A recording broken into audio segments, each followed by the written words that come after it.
ભરૂચ તાલુકા police સ્ટેશનના MD ડ્રગ્સના ગુનાના wanted આરોપીને મધ્યપ્રદેશના ધાર શહેર ખાતેથી ભરૂચ શહેર બી ડિવિઝન પોલીસે ઝડપી પાડ્યા છે।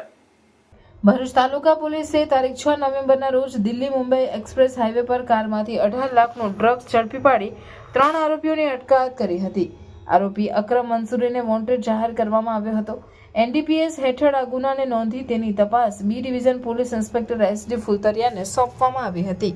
જેમાં પકડાયેલ આરોપી ઇલિયાસ અલી હુસેન મલિકના પોલીસ રિમાન્ડ પર હોય અને ગુનામાં કબજે કરેલ મુદ્દામાલ એમડી ડ્રગ્સ જે મધ્યપ્રદેશના ધાર ખાતેથી લાવેલ હોય, જેથી સદર ગુનાની તપાસ અર્થે પોલીસ ઇન્સ્પેક્ટર એસડી ફુલતરિયાની માર્ગદર્શન હેઠળ પોલીસ સબ ઇન્સ્પેક્ટર એયુ દિવાન તથા પોલીસ સ્ટાફની ટીમ મધ્યપ્રદેશના ધાર શહેર